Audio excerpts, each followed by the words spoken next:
चौरस सेंटीमीटर आहे तर त्या चौरसाची परिमिती किती? क्षेत्रफळामधून परिमिती काढायची असेल तर आम्हाला बाजू माहिती पाहिजे.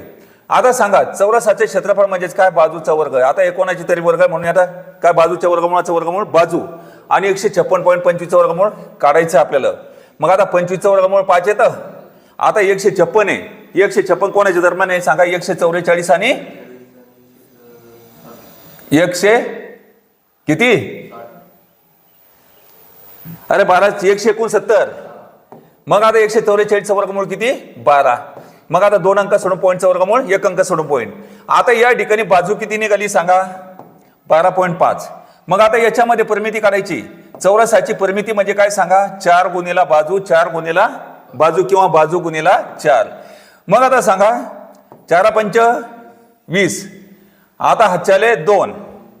मग आता सांगा 12 चौक 48. 48 आणि 2 किती होईल? 50. 1 अंक सोडून पॉईंट लिहायचा. 50.0 म्हणजे काय? 50. परिमिती कशामध्ये मोजतात? सेंटीमीटर मध्ये मोजतात. म्हणून पर्याय क्रमांक किती? 4.